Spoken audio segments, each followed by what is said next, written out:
think about the Reformed faith and what has happened, because what he says there is about every 25 years the Reformed people divide up and shoot each other.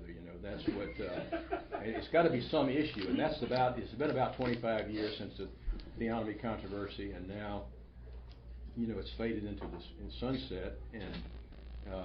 But I think theonomy has had a tremendous influence on the broadly evangelical world, to use the word evangelical again. But I think theonomy has really influenced the way even charismatics will look at politics and society and worldview type issues. And I think that we were talking the other night about when Bill Moyer had these series of national TV denunciations of the Reconstructionist movement, and they saw that as the greatest threat to liberalism in the country, and the epitome of Christians trying to take over and force their views on everybody else. But the religious right, in a lot of ways, adopted many. I mean, not the basic. They adopted some of the basic tenets of theonomy, which is that the whole Bible relates to every issue of life. And when people, during those theonomy days, people would ask me, what do you think is the basic text of theonomy in the Bible? And my response was 2 Timothy 3:16. All Scripture is inspired by God, profitable for doctrine, reproof, correction, instruction in righteousness, that the man of God may be complete, thoroughly equipped for every good work. So every verse of Leviticus is profitable for instruction in righteousness. And you dare not say that this is not the Word of God, that it's not profitable for instruction in righteousness. So, but now the implications of that, what continuity is there, and what changes are there? All this is, and Greg himself would say, well, this is going to be left to history to work these things out. And he just threw the bomb into the building, and it said, okay, you guys got to figure out what's going to happen in generations to come. And I was telling Greg that I would have been a much better helper to Greg if I had tried to. They gave him a year's leave of absence, and I guess Ty came sometime after that. Oh yeah, many years after that to Reform Seminary. And it was a burned over district by that time. It was all the everything had been torn up, but and so theonomy was a bad term then. But when I first came to Jackson, I actually brought a seminary student, a prospective seminary student, to Jackson from Alexandria, Louisiana, and we went to chapel. And R.J. Rushdoony was speaking in chapel. So, Rushdoony was welcomed at Reformed Seminary for a long time.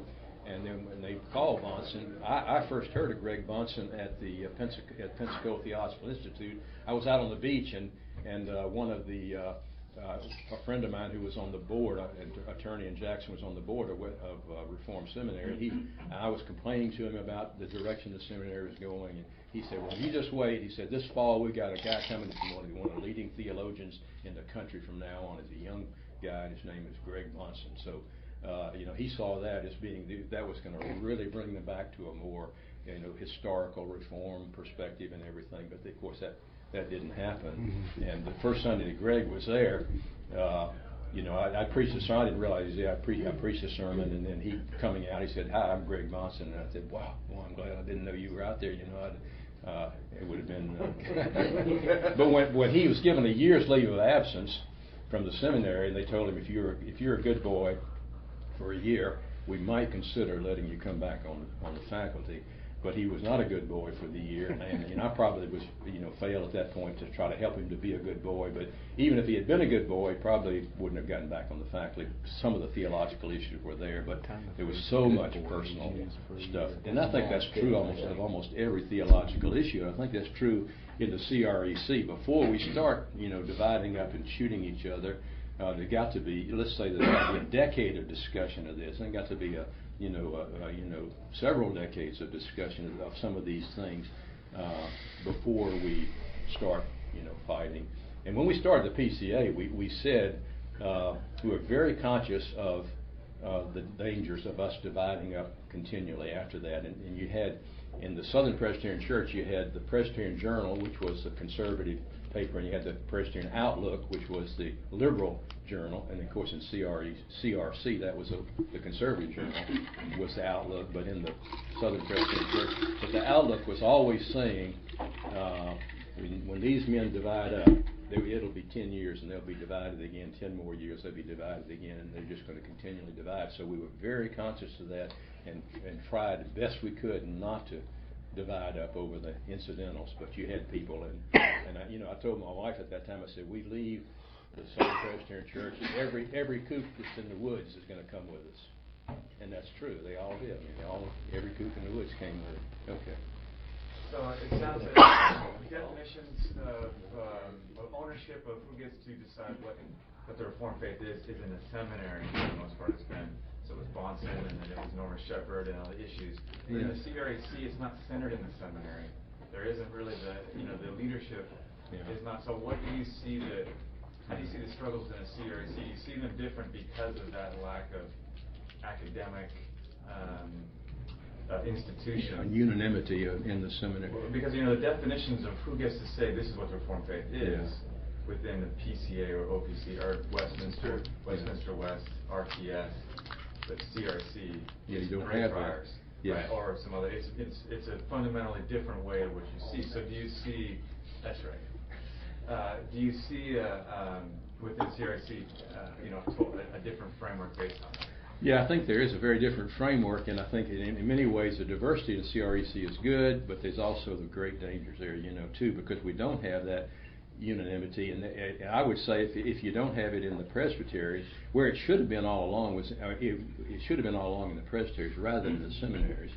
But when the seminaries began to decline, then that's with the young men coming out and going into church really changed everything. So it was a seminary that did make the definition of reform, rather than the presbyteries and then the local churches too. But now we don't have that kind of thing, and we are so loose in the CREC that I think that it's going to be very hard to keep a consistent orthodoxy in much detail, because you're going to have a variety of things, and there are going to be a variety of things tolerated. So in some ways that's good, some ways that's bad. So I don't have any wisdom to tell you what's going to happen in the future, but I hope we're already having summit meetings to try to work out some of our differences, and now we're talking about FV light and FV heavy dark, and we've got varieties of everything. So I hope we can avoid what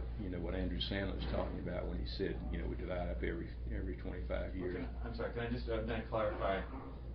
Do we need to have a PhD behind our name to be credible within the Reformed circles today, and how we define things? I don't think so, but in some ways the academic, there's just that balance between the pastoral and the academic, and it's certainly good to have. I mean, Calvin certainly believed in the school and had those kind of things. But we got to the place in Southern Presbyterianism where if you had the degree from the seminary, the presbytery would not. I mean, you hardly even. I was on the examining committee of several PCA presbyteries. I mean, in the presbytery, you dare not challenge. This guy's got a degree from Reformed. This guy got a degree from Westminster Seminary. Who are we to challenge him? And but it needs to be in the churches rather than in the seminaries. And in that way, the CREC has a little more footing, don't you think? Because we do have much more of a church-centered movement rather than ecclesio-centered rather than. This is why Doug Wilson says, and has said for all these years, that we should never have any standing committees or agencies. We should never have any extra church committees or agencies like seminaries, or a standing committee that makes these decisions. And his famous phrase to indicate that is, if the presbytery or the council ever own a filing cabinet, the whole thing's gone, done. If we ever own a filing cabinet. Yeah, that has actually been an issue in CREC presbyteries. Can we have a filing cabinet or not? Literally has been an issue. Well, that seems relevant. Okay. Not really. In your historical background on PCA, and the idea that there were these theological carpetbaggers from the north. Yes. Previous to the other carpetbaggers from the north. Yeah, that's the way. In the That's war what for progression. Would you have any opinion or insight as to, because the situation that Peter Leithart finds himself now in, with